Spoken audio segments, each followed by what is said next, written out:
I thought I would do this video because it's Mental Health Awareness Week, and maybe just talk about things I've gone through, where I was a couple of years ago and where I am now. So I'll get to the point because apparently I can only do 15 minutes. And I did a video a minute ago and it went on for 27 minutes and I couldn't upload it. So when I was younger, I had two things going on. So the first thing was when I was about 3 or 4, I was diagnosed with petit mal epilepsy, which they call absence seizures. So it wasn't the grand mal or, you know, how you imagine an epileptic fit to be. It was just, I blanked for anything from a couple of seconds to a minute.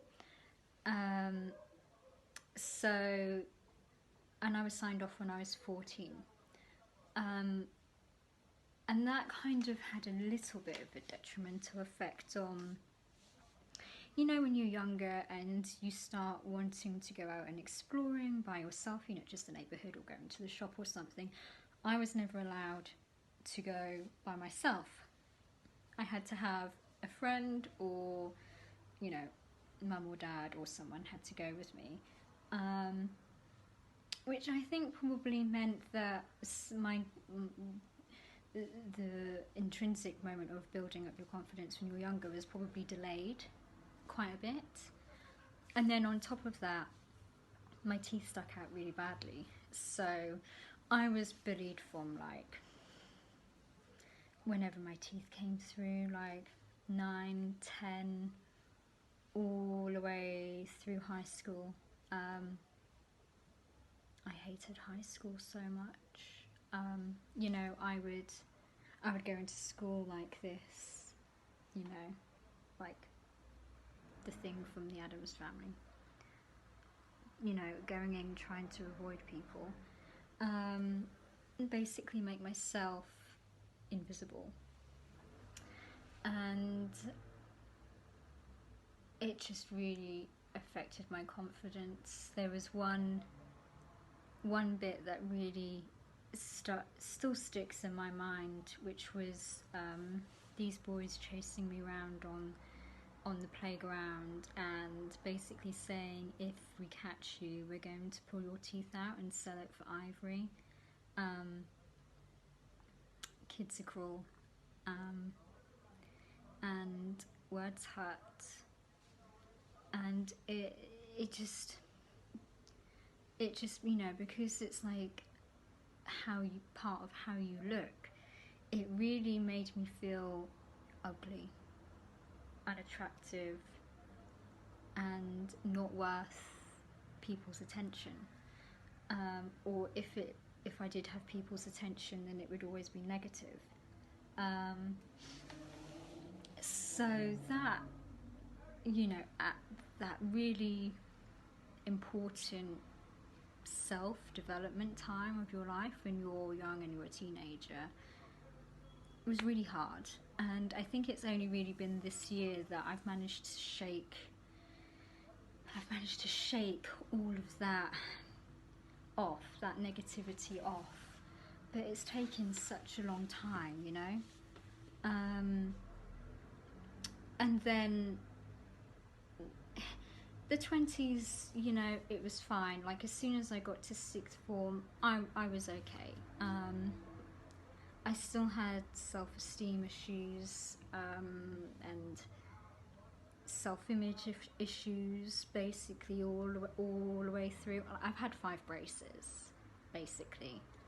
And it's only now that I feel comfortable with my teeth, although I still think they're a little bit too big for my face.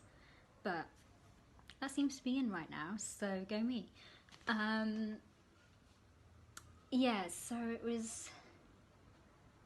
was hard, and I just always felt a bit like I was, you know, the pony from the Never-Ending Story, kind of fighting against this tide of sadness. and it's only been this year that I've managed to shake it off. But there's just been so many different layers of things that feel like have just keep pulling me, you know, just keep pulling you back. And a lot of it's sort of within the last 2 or 3 years when I moved to London. It wasn't to do with moving to London, it just all seems to have happened when I moved to London. So I kind of got involved with somebody in the first 6 months of moving to London after not being in a relationship for 4 years, and that was not ideal when you're trying to learn how to be in a relationship again after 4 years of just very much being by yourself. When I mean by myself, I didn't even go on any dates for those 4 years.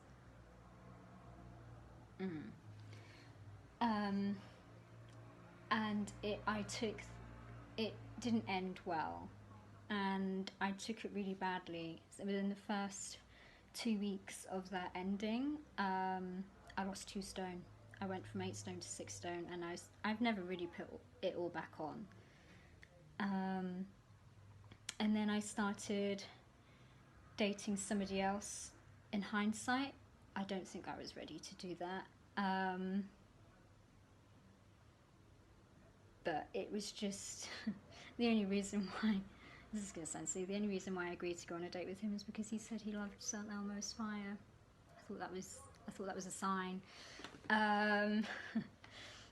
But I was suffering physically from the emotional, mental exhaustion from earlier in the year, and I had a burnout. And then he ended it like a week before Christmas. Shit, I know. And it just, I then just felt this overwhelming sadness, this apathy, and I was diagnosed with moderate to severe depression at the beginning of last year, and none of the NHS services really worked for me, so I just kind of pulled myself back by myself, and did a lot of soul searching, deep diving, trying to work out how I ticked. Ended up just focusing a lot of my energy into work, which worked really, really well for me, and my role evolved, and now I do a lot of travelling, and I feel like I've got a bit more of a purpose. I'm not saying that social media in finance is going to save the world, but for me at least it kind of gave me, you know, something to research, to think about, to talk to people about, interacting and helping people with, and that made a massive difference to me in the last 12 months basically. And I've also realised that all of the failings from the relationship, part of it is me, I will take responsibility for that, but what I've also been doing is taking responsibility for their issues as well. And that's just been bringing me down, and I've kind of released myself from that because I've worked on myself and I'm not making the same patterns or mistakes again. And some of them seem to be repeating the same patterns. And that's, if they don't want to take a step back and work out where they're going wrong, that's up to them. And this is other people I know as well, just repeating the same things over and over. You know, you kind of want to hit your head on the wall. But for the first time, I actually feel relaxed in my own skin. And I guess really what I'm trying to say is that you shouldn't feel like you're failing with your mental health if something doesn't work for you. And just take the little wins where you can and build on it. You won't suddenly go from, you know, moderate to severe depression to, oh, I'm done now, because it's been nearly 2 years since I got diagnosed with that, and it's only now, in the last couple of months of actually really enjoying spending time, you know, with myself, being by myself, not doing anything other than taking myself off to an art gallery or having a bed picnic watching shit films, that I'm quite content in who I am.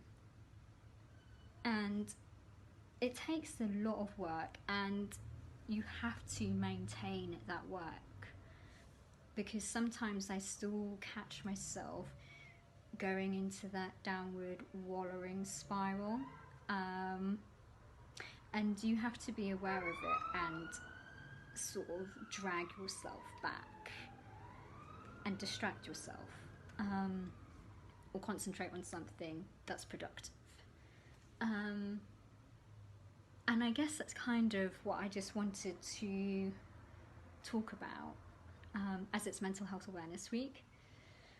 And maybe my experiences might resonate or might help you or somebody you know, or I don't know, just give you a little bit of hope that things can get better. And I do, think that actually, if you're feeling a bit crap, putting your effort into writing or painting or coming up new ideas at work, at the time it seems like you're just exerting energy you don't have, but you'll see the rewards, and those rewards will make you feel better about yourself. And I guess that's all I wanted to say, really. I mean, it's kind of a bit of a rambling video, but hopefully, it might help. So enjoy the rest of your Tuesday evening, and be glad that you didn't have to watch the 27-minute version of this that I couldn't upload.